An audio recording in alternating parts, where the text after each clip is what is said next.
Hello and Assalamu alaikum viewers. Today's topic is very much important because we will try to define the term state. और जो state का जो concept है वो एक बड़ा बेसिक कॉन्सेप्ट है when it comes to international law. Why? Because international law was actually developed by states. क्योंकि जो ट्रेडिशनल इंटरनेशनल लॉ, जब आप उसकी डेफिनेशन स्टार्ट करते हैं, जो हमने पहले पढ़ा था, वो स्टेट्स ने ही बनाया था. तो आज हम स्टेट्स की एलिमेंट्स को देखेंगे. And it's a very important question when it comes to international law. So what are the elements of statehood? What is state? I mean jurisprudence जिन्होंने पढ़ी, जिन्होंने सिंपल जूरिस्प्रूडेंस को भी पढ़ा है, जिन्होंने सिंपल पॉलिटिकल साइंस के स्टूडेंट्स को पढ़ा है, जिन्होंने सोशियोलॉजी को भी पढ़ा है, they all know a bit about that what is state. But here when we talk about state and international law, हम थोड़ा सा इसको एक और एंगल से भी हम इसको ज़रा टच करेंगे आज. तो एलिमेंट्स ऑफ स्टेटहुड, जो कैल्सन और ओपनहाइम जैसे जूरिस्ट थे, उन्होंने ये बात कही थी कि there are basically three ingredients of states. Number one, and that is very very basic, that is territory.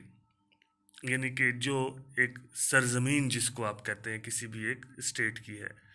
And territory is basically natural area on which people reside. For sure it will not be, क्योंकि आप समंदर के ऊपर तो नहीं रहते, आप ज़मीन पे रहते हैं. और हम इसमें आर्टिफिशियल ज़मीन की बात नहीं करेंगे. कोई साइंटिफिक टेक्नोलॉजी से आप ये समझे कि आपने कोई जजीरा खुद से बना लिया और आप उसको डिक्लेयर कर दे वो स्टेट है. नो, नेचुरली जहाँ पे आप रहते हैं उसको स्टेट कहते हैं.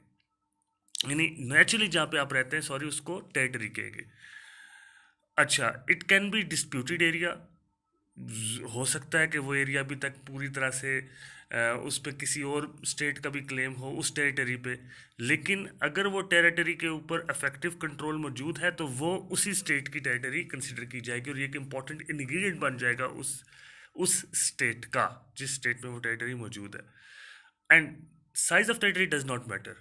ये नहीं कि टेरिटरी ज़्यादा है, यूएसएसआर या अब जो रशिया है वो दुनिया का सबसे बड़ा मुल्क है, सबसे ज़्यादा टेरिटरी उसकी है, लैंड उसकी है. लेकिन आप दूसरी तरफ देखें तो बहुत छोटे मुल्क हैं, जिस तरह के मोनाको है, जिस तरह के लाइचनस्टाइन है.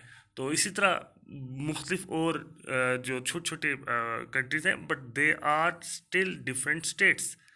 Even micro states, they are being given a full-fledged status in UN. So it will never depend upon the size of the territory. And here we have to understand the idea of sovereignty, because sovereignty basically, sovereignty के लिए territory जो है वो एक basic ingredient है.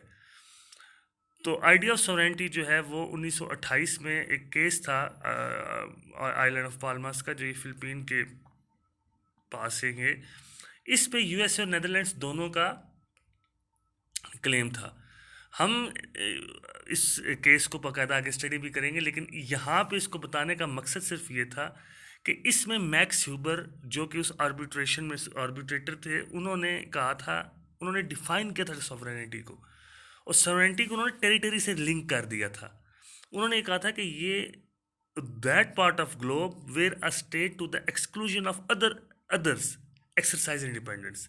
यानी किसी और पावर का वहाँ पे मुलदखल ना हो, वो ग्लोब यानी कि ज़मीन का वो हिस्सा जहाँ पे आपका एक्सक्लूसिव कंट्रोल हो. तो याद रखें कि max Huber was the jurist who linked sovereignty with territory.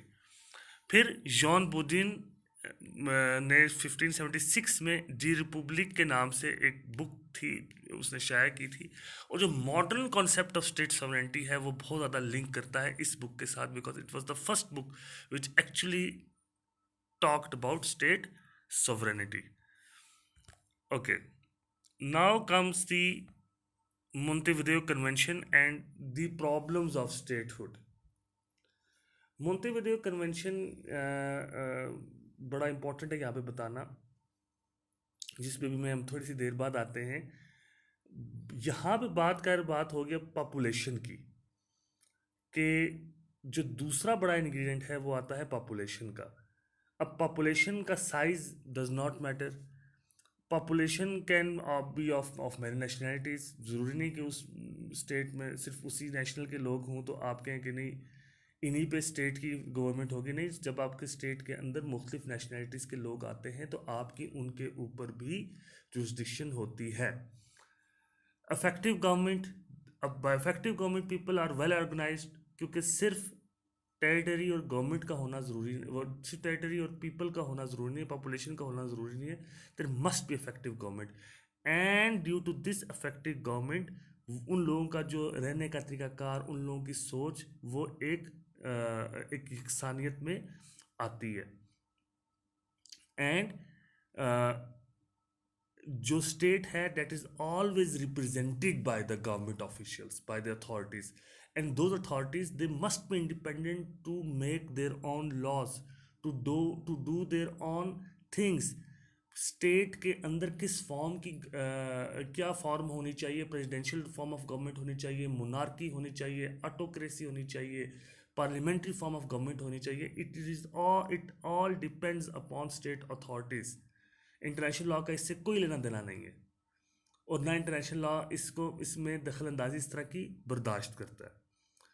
तो आर्टिकल 1 ऑफ मोंटेविडियो कन्वेंशन जो है ये इससे बड़ा इंपॉर्टेंट है कि जो ऊपर की जो 3 इंग्रेडिएंट्स है, पॉपुलेशन, इफेक्टिव गवर्नमेंट और टेरिटरी, इसके अलावा जो चौथा बहुत इंपॉर्टेंट इंग्रेडिएंट है जिसको इंटरनेशनल लॉयर्स सबसे ज़्यादा इंपॉर्टेंट इंग्रेडिएंट अब तस्वर करते हैं, वो है capacity to enter into relations with other states. यानी one state how it will develop its relation with the states, with the other states who are present in the international community. अब इसकी importance क्यों है इसमें ज़्यादा, उसकी मैं वजह आगे आपको दो बहुत इंस्टेंसेस हैं ऐसे। The state of Israel became member of UN without settled border. एक तरफ हम बात करें टेरिटरी की, यानी इसराइल जब बना उसकी टेरिटरी डिफाइंड नहीं थी, उसकी टेरिटरी तो आज तक भी डिस्प्यूटेड, कई उसको कंट्रीज को नहीं करते, रिकॉग्नाइज नहीं करते, और still it became part of UN even though its territory was not defined, there were disputed territories there, लेकिन उसके ऊपर उसका कंट्रोल था। इसलिए हमने कहा कि इसराइल के पास और इसराइल के अंदर कैपेसिटी थी to enter into relations with other states. So this fourth ingredient is very very important. अब नेक्स्ट इज नॉर्वे। अब नॉर्वे हम कहते हैं स्टेट के लिए जो है वो पॉपुलेशन होनी ज़रूरी है और टेरिटरी होनी ज़रूरी है। सेकेंड वर्ल्ड वॉर में नॉर्वे पे तो कब्जा हो चुका था, तो नॉर्वे की जो गवर्नमेंट थी वो पूरी की पूरी एग्जाइल में थी, यानी government was itself was exile, लेकिन स्टेट फिर भी एज अ स्टेट उसको रिकग्नाइज किया गया। ना उसके पास टेरिटरी थी, ना उसके पास पॉपुलेशन थी टू गवर्न, लेकिन सिर्फ एक गवर्नमेंट भी थी जो कि एग्जाइल में थी, वो भी अपने मुल्क में नहीं थी। बट वाई, ये फोर्थ जो इंग्रेडिएंट है, the capacity to enter into relation with other states, that was the important, that is the thing which you are seeing now, and because of that Norway जो था वो as a state जो था वो उसको recognise किया गया था। So now we come to the problems with sovereignty. The problem with sovereignty, क्योंकि कंप्लीट सॉवरेनिटी का जो कंसेप्ट था वो 18th एंड 17th सेंचुरी में आया था। हमने पहले पढ़ा था कि हेगल ने बहुत उसका असर हुआ इस चीज़ का कि स्टेट सॉवरेनिटी का जो कंसेप्ट था उसको उसने बहुत ज़्यादा तकवीत दी थी। तो sovereignty is basically shown by independent and effective government. For sure अगर आपके इफेक्टिव और इंडिपेंडेंट गवर्नमेंट है तभी तो आप सॉवरेनिटी दूसरे मुल्कों में शो करेंगे। अगर आपकी इफेक्टिव गवर्नमेंट नहीं है, आपकी टेरिटरी पे आपका पूरा कंट्रोल नहीं है, तो आप कैसे अपने आप को शो करेंगे दूसरे मुल्कों के सामने कि हम सॉवरन हैं। जब तक आप अपने आप को सॉवरन शो नहीं करेंगे तो आपके अंदर कैपेसिटी ही नहीं होगी कि आप दूसरे ममालिक के साथ इंटर करें अपने रिलेशंस। और इसीलिए जो ये आखिरी जो इंग्रेडिएंट है मोंटेविडियो कन्वेंशन का, इसको सॉवरेनिटी के साथ बहुत ज़्यादा लिंक किया जाता है। बहरहाल हॉब्स ने और ऑस्टिन ने अनलिमिटेड सॉवरेनिटी का तस्वर दिया था, ये आपको पता है क्योंकि वो पॉजिटिविस्ट थे।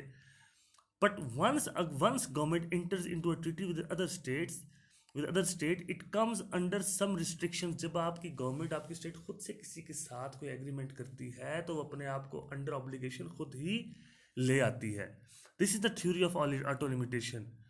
which explains the growing power of international law over the concept of state sovereignty. Through a theory of auto limitation is the theory on is one of the basis of international law कि आपने अपनी authorities को खुद ही limit में ले गए, ताकि आप जब आप किसी के साथ एग्रीमेंट करते हैं तो अपने ऊपर रिस्ट्रिक्शंस खुद ले आते हैं, और ये रिस्ट्रिक्शंस को खुद के अपने ऊपर लेके आने को हम ऑटो लिमिटेशन थ्योरी कहते हैं। Then comes rights and duties of the states, जो मोंटेविडियो कन्वेंशन अगेन जो rights and duties of state के बारे में था। अब ये राइट्स एंड ड्यूटीज़ जो हैं इनको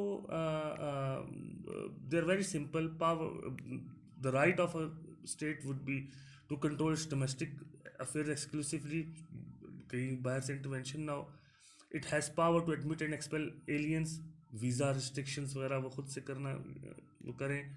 jurisdictions over crimes committed on its territory, ये ना हो कि अगर उसकी जुरिस्डिक्शन में कोई क्रिमिनल क्राइम कमिट करे तो दूसरी कोई स्टेट उसको ले जाए, ये उसका राइट है कि वो उसको ट्राई करे।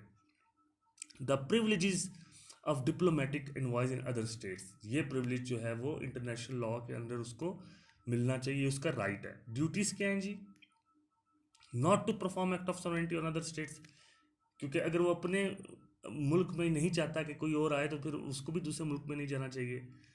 Prevention of any commission of act country to sovereignty of other states, आप अपने मुल्क में कोई ऐसा काम नहीं कर सकते कि जिससे दूसरे मुल्क की सालमियत पे कोई असर पड़े, जिससे टेररिस्ट कैंप्स नहीं यहाँ पे हो सकते, स्मगलिंग नहीं यहाँ पे हो सकती।